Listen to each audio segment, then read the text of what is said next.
d'une séance de travail organisée ce lundi 1er décembre à l'intention de la délégation de la présidence de la République démocratique du Congo au département d'État américain, l'administration américaine a confirmé la signature ce jeudi 4 décembre à Washington de l'accord de paix par le président Félix-Antoine Tshisekedi Tshilombo de la République démocratique du Congo et Paul Kagame du Rwanda. Les deux chefs d'État sont d'ailleurs attendus sur le territoire américain ce mardi 2 décembre. Selon le programme officiel du département d'État, la cérémonie historique va se dérouler en 2 temps et toutes les parties se sont accordées sur le détail protocolaire du programme qui devrait durer en tout 1h30. La première étape se déroulera le même jeudi 4 décembre à 11h à la Maison-Blanche. Le président américain Donald Trump va accueillir ses hôtes respectivement à 11h pour le président du Rwanda et 11h10 pour le président de la République démocratique du Congo avant de les convier à une rencontre trilatérale d'une dizaine de minutes dans son bureau ovale de la Maison-Blanche. Les protocoles ne prévoient pas à ce stade de prise de parole des deux chefs d'État. Seuls les ministres des Affaires étrangères de la République démocratique du Congo et du Rwanda accompagneront les deux chefs d'État dans les bureaux du président américain. La signature de l'accord proprement dit aura lieu à l'USIP, United States Institute of Peace, l'Institut pour la paix des États-Unis d'Amérique. Pour marquer les caractères solennels et historiques de cette signature, 8 chefs d'État ou leurs représentants y sont attendus en qualité de témoins de cet accord, en plus du président Donald Trump. Il s'agit des dirigeants de l'Angola, du Burundi, du Kenya, de l'Ouganda, du Togo, du Qatar, des Émirats arabes unis et du président de la Commission de l'Union africaine. En leur présence et devant les caméras du monde entier, les présidents Félix Tshisekedi et Paul Kagame vont apposer leur signature sur l'accord de paix, le même document qui avait été signé le 27 juin dernier par le ministre des Affaires étrangères des deux pays. Par cet acte, les deux chefs d'État entérinent ce document, qui est un instrument international de paix formel et juridiquement contraignant, conclu entre les deux États souverains sous les bons offices des États-Unis d'Amérique et en présence des représentants du Qatar et du Togo en qualité de facilitateurs. Il est prévu, à l'issue de cette cérémonie, les déclarations publiques de président Trump, Paul Kagame et Félix-Antoine Tshisekedi Tshilombo. À ce stade, on peut donc dire que la signature de cet accord est irréversible.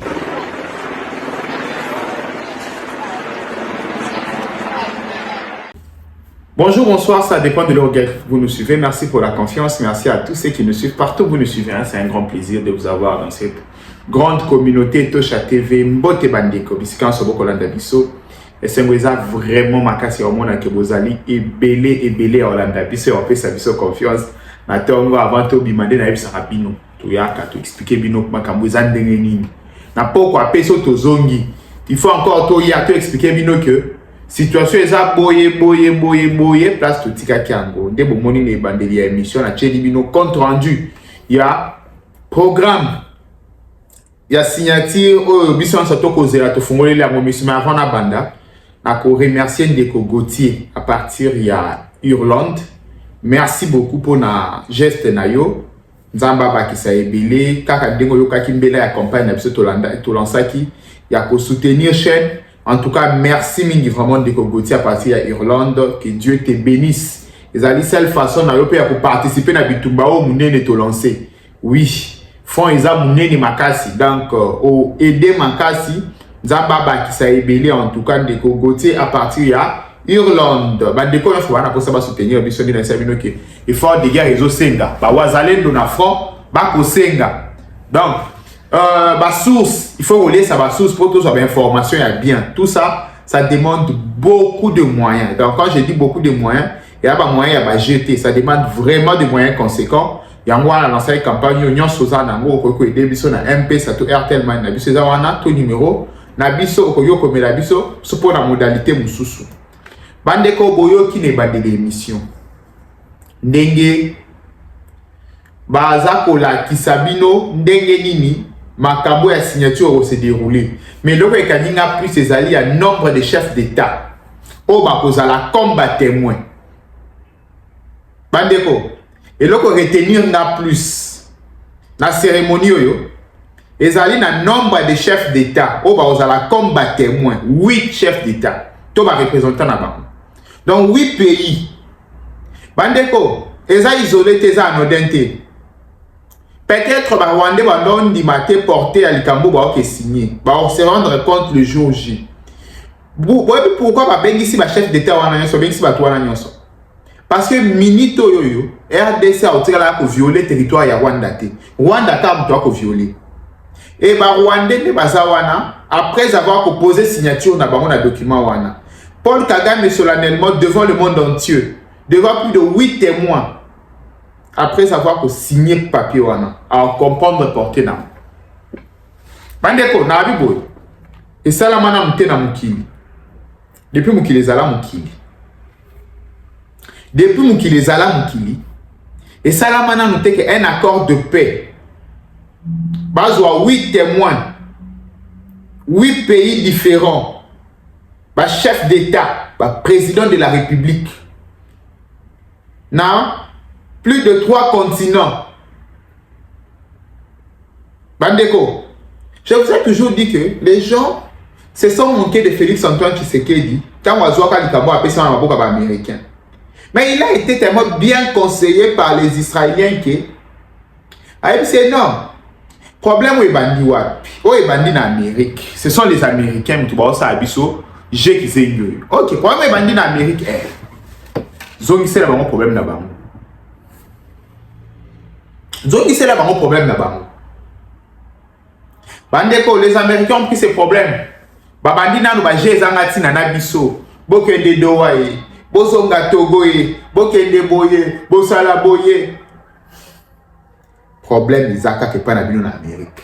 Parce que ça problème na bino. Bandeko, na yebisa bino ki moma boye na Congo. Ezalaka problème américain. To fanda na biso boye sans problème. Bill Clinton, mutoya na problème oyo. Oya ka longement ki ntoshte. Bill Clinton est président américain à l'époque. Il y a un problème au beaucoup de monde et comme il est comme l'émission Gambou. C'est Bill Clinton qui nous a apporté ça. Et le lot qui s'est dit a dit Kaba Oba Bandaki Bangonde Bakosilisa. Nabiboy. Le président Félix Antoine Tshisekedi dit Kaba Oba Bandaki problème Bangonde Bakosilisa yango. Et bomoni ba Rwandais ba bandi vague. Les lots sur le terrain, on a vu que les Rwandais ont encore recommencé. Na le bar na bino 2 semaines avant. Na vu que mon accord à Washington. Ba Rwandais ba kobunda ti na dernière énergie na ba. On a vu bino même les 4 na Tongo, bomo na bitumba.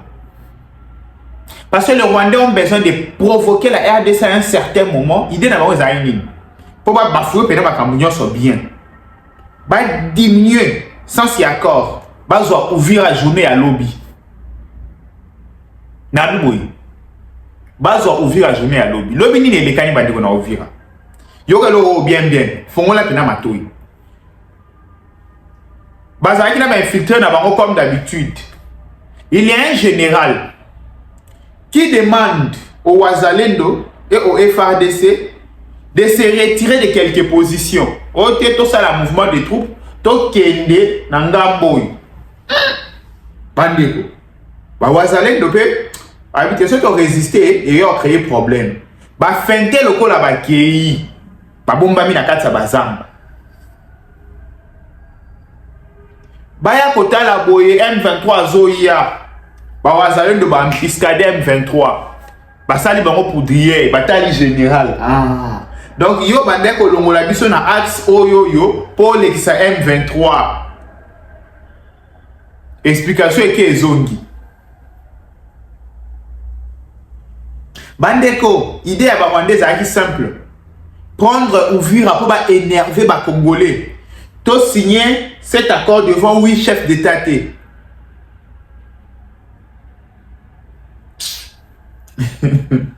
Si vous avez remarqué, le Rwanda va s'engager devant 8 chefs d'État, devant des grandes puissances, le monde, la caméra et le monde entier aux alpes. Le Rwanda va s'engager solennellement devant le monde entier que Ako Ataka Kalissu sous RDCT. soldat naye akokatisaka lisusu frontière akota te. Ako retirer ba troupe naye nyonso. Akende siko alobake na osala yango te. Bandeko. Akende alobake na osala yango te.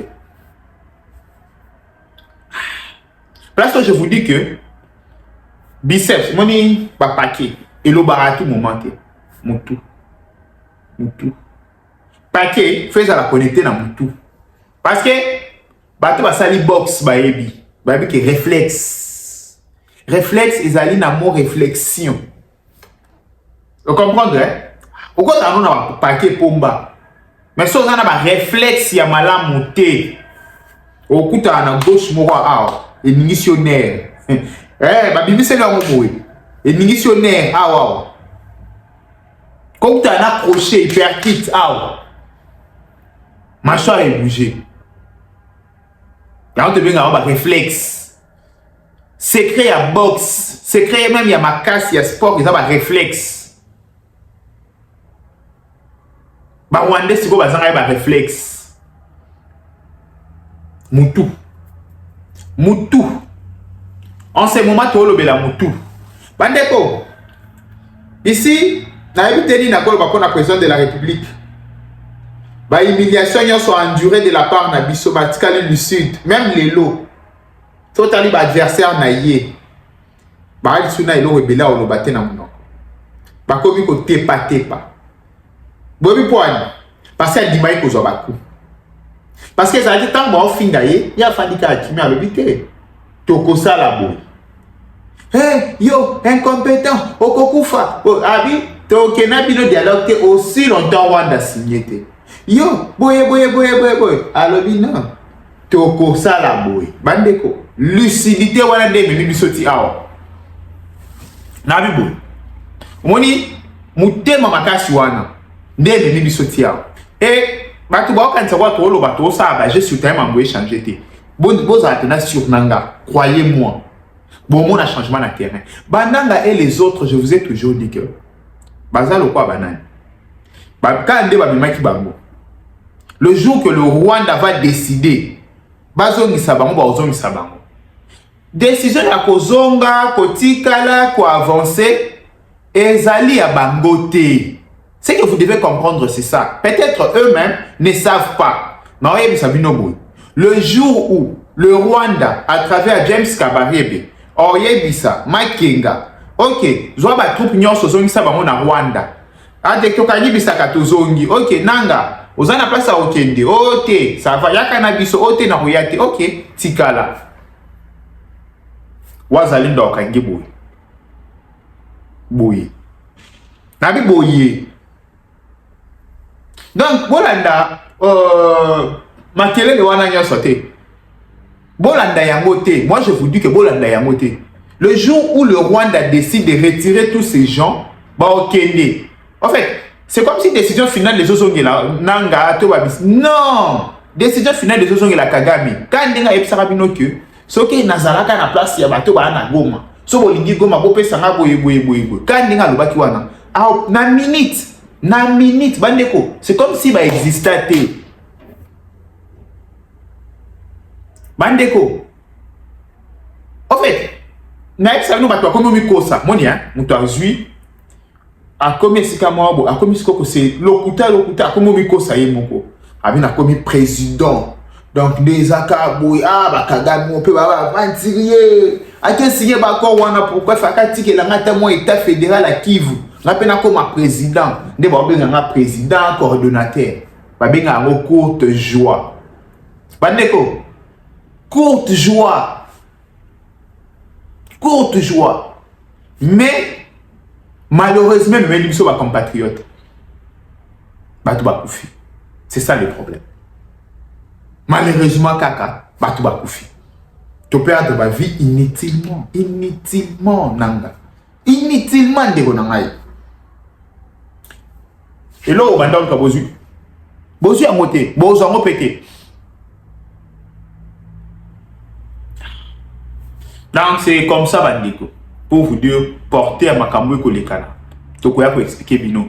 nayoka bato bandi oyebisa biso ote babimisa accord oyo baoke signé biso mpe totanga na explika bino accord wana pendant 2 mois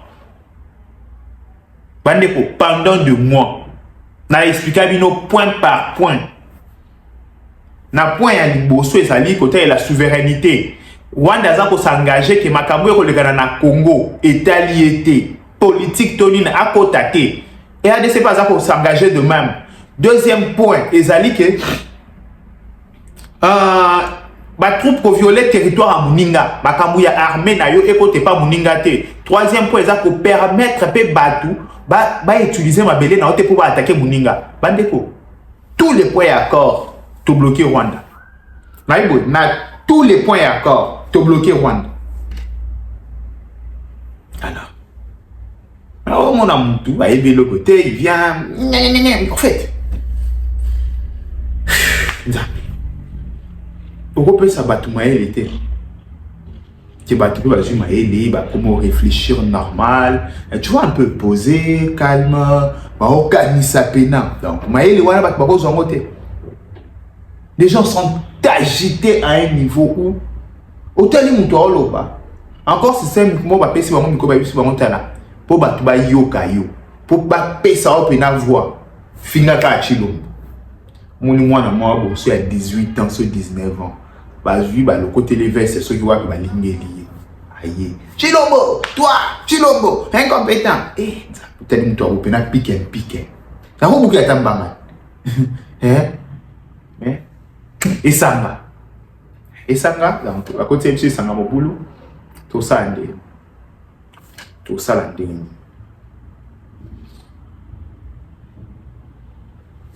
to se ressentir les ali phase moko ya bitumba to le mbaté to kende kande to bandaki na bango nde na prometaka bino ke to sala des années to lobela makambo yo yango pe to koma nzamba. Dans le Congo profond, souffle un nouveau vent de mutation socio-économique dans les territoires longtemps oubliés grâce à l'électrification rurale. La mise en œuvre des projets d'électrification pilotés par Lancer apporte aujourd'hui un changement réel, donnant vie à la vision du président de la République, chef de l'État, Félix-Antoine Tshisekedi. Garantir l'accès aux services de base pour chaque Congolais, où qu'il se trouve. Dans la province du Kasaï, cet engagement prend forme à Louébo. Sous l'impulsion du ministre des Ressources hydrauliques et de l'électricité, son Excellence Aimé Molendo Sakombi, le territoire de Louébo tourne définitivement la page des années de précarité énergétique. Sur le terrain, le directeur général de Lancer, Cyprien Musimar, supervise personnellement le projet d'électrification, désormais entièrement installé, avec une capacité de 400 kW crête et un dispositif d'éclairage public totalement opérationnel. Aujourd'hui en phase d'essai technique, cette infrastructure marque déjà une véritable transformation dans le quotidien des habitants. Les visages des bénéficiaires témoignent mieux que des mots. Dingele président wetu twasikijile wabunyi bwa malumi mpaji mutu enzele katuvutu tekemene to kajituka tuji munu twetu ninzembwe tumunu tusukule bilambu mu bintu bya batoko bituvu twanviye kubule tukatuji munu byetu twetu mulwebulwe tumali butuji kuchinsansa butuji myaba matunga makwabu twele président wetu twasikijile wabunyi bwapiji mutu enzele biempe mwinde bakisenga mabiloko ebele pona bano tumba misiona mulini siko na moni batie biso ba courant on a sepeli azo so biso ba torche na ba pilite fati beton merci mingi to sepeli mana pona mokonza mboka cadeau ya pesi biso to sepeli makasi po ba tarife biso na noté to komi ko na ko utiliser ngo ba pesi biso 3 mois gratuits. L'électricité change tout. Lancer pour un nouveau jour sur la RDC.